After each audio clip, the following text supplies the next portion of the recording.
మీకైతే చూసే విష్ణుమూర్తి చక్రం లేదు. ఎలా నాయకుడు చక్రం లేదు అంటే ఏంటి మా అమ్మాయి మీకే అది లోకాలు రక్ష చేసేదిరా, లోకాలు కాపాడేది విష్ణు చక్రము.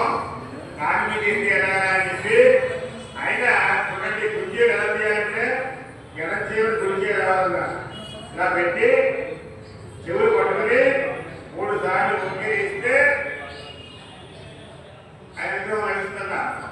విష్ణుమూర్తి ఏం చేయాలంటే లోకాలు రక్ష చేసేది విష్ణు చక్రము సుదర్శన చక్రము మధ్య పైన నిలబడి ఇలా పట్టుకుని చెవులు 3 సార్లు ముగ్గురు ఇచ్చారట. 3 సార్లు ముగ్గురు ఇచ్చారట.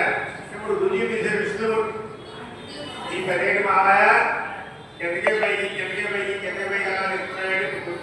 వదిలిస్తున్నాయండి అని పరపగా నిలబెట్టినాయి విఘ్నేశ్వరుడు. ఒకసారి పొలమారితే చక్రం బయటకు వచ్చేసి విష్ణుమూర్తి తీసుకున్నారు. అందువల్ల మనం 3 గుంజీ తీస్తే ఆయన విగ్రహం దొరుకుతున్నారు. అలాగే ఒకనప్పుడు అగస్త్యుల వారు కొంచెం తపస్సు చేసుకుంటుంటే ఆ కమండలం తగ్గడేసి కమండలం తింటే ఆ కమండలంలోకి కావేరి తెచ్చింది మనకి. ఆ కమండలం తిన్నప్పుడు ఎవరిలా కమండలం తిందని చెప్పి అగస్త్య వారు తొలగిపోయారు విఘ్నేశ్వరుడు.